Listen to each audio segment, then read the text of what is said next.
Java course నేర్చుకున్నాం. లేకపోతే DevOps course నేర్చుకున్నాం. లేకపోతే పైథాన్ నేర్చుకున్నాం. లేకపోతే ఇంకోటి డెల్ భూమియో ఇంకో కోర్స్ నేర్చుకున్నాం.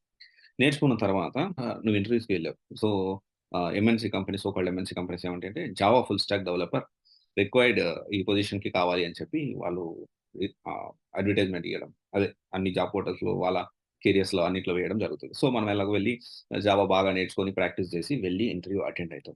నిన్ను జావా మీదే ఇంటర్వ్యూ తీసుకుంటారు. సేల్స్ ఫోర్స్ మీద అయితే సేల్స్ ఫోర్స్ మీదే నేను ఇంటర్వ్యూ తీసుకుంటారు. కానీ కంపెనీలోకి వెళ్ళిన తర్వాత అదే డొమైన్ ఇస్తారని మాత్రం చెప్పలేము.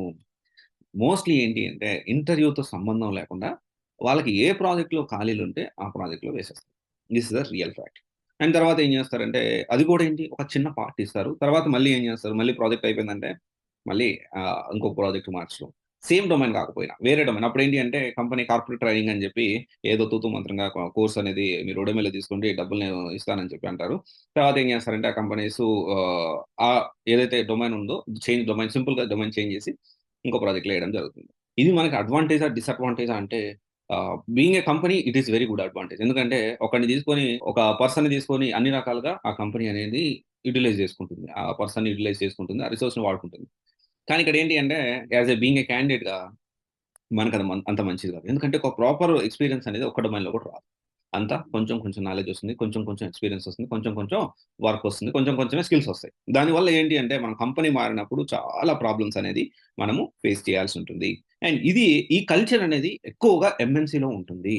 అండ్ ఇది ఓన్లీ ఫర్ ఫ్రెషర్స్‌కి ఎక్కువగా ఉంటుంది. అదే ఎక్స్‌పీరియన్స్ విషయంలో ఇది తక్కువగా ఉంటుంది. అందుకనే ఇనిషియల్‌గా ఫస్ట్ ఏం చేస్తారంటే టీసీఎస్ బావుంటుంది. చాలా బావుంటుంది. ఇన్ఫోసిస్ కూడా చాలా బావుంటుంది. కానీ విప్రో కూడా అన్ని ఎంఎన్‌సి కంపెనీస్ చాలా బావుంటాయి. కానీ దాంట్లో ఉన్న అంటే ఇప్పుడు ప్రతి కంపెనీలో అలాగే ఉంటుంది. ప్రాజెక్ట్‌లో దేంట్లో ఖాళీ ఉంటే దాంట్లో ఏస్తారు. కానీ స్టార్టప్ కంపెనీస్‌లో ఎలా ఉంటుందంటే ఒక డొమైన్ జావా ఫుల్ స్టాక్ తీసుకుంటే వాడిని జావా ఫుల్ స్టాక్ కోసమే రిక్రూట్ చేసుకుంటారు. దానికోసం 90% ఇలా జరుగుతది. స్టార్టప్ కంపెనీస్‌లో దేనికోసం అయితే రిక్రూట్ చేసుకుంటారో దానికోసం వర్క్ చేస్తా ఉంటారు. సో, సమ్ అదర్ కంపెనీస్ 10% ఎలాగో ఉంటాయి.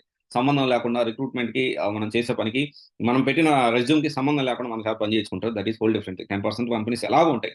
సో, అయితే ఇక్కడ మనం ఆలోచించాల్సిన విషయం ఏంటి అంటే, కెరియర్ స్టార్టింగ్‌లో మాత్రం ఒక ఎక్స్‌పర్టైజ్ రాకుండా అన్ని డొమైన్స్‌లో అన్ని తలా ఒక 6 నెలలు ఒక ప్రాజెక్ట్‌లో, ఇంకొక 6 నెలలు ఇంకో ప్రాజెక్ట్‌లో, ఇంకో సంవత్సరం ఇంకో ప్రాజెక్ట్‌లో ఈ విధంగా చేసామంటే ఏమవుతుందంటే, మనకి అంత ఎక్స్‌పీరియన్స్ అనేది రాదు. వర్క్ నాలెడ్జ్ అనేది రాదు.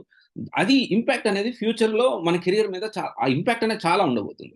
అండ్ ఇది మనం తెలుసుకోవాలి. తెలుసుకోకుండా ఏదో కోర్స్ ఏదో ఒక అందరు చాలా నా డ్రీమ్ కంపెనీ ఈ కంపెనీ అంటారు. నా డ్రీమ్ కంపెనీ ఆ కంపెనీ అంటారు. సో, ఇలా మీరందరూ గూడా ఓకే. మీరు వర్క్ చేయాలని dream company okay. Well and good చేయండి. కానీ ఇనిషియల్‌గా మాత్రం ఈ విధంగా ఇయన్నీ నిజాలు తెలుసుకోండి.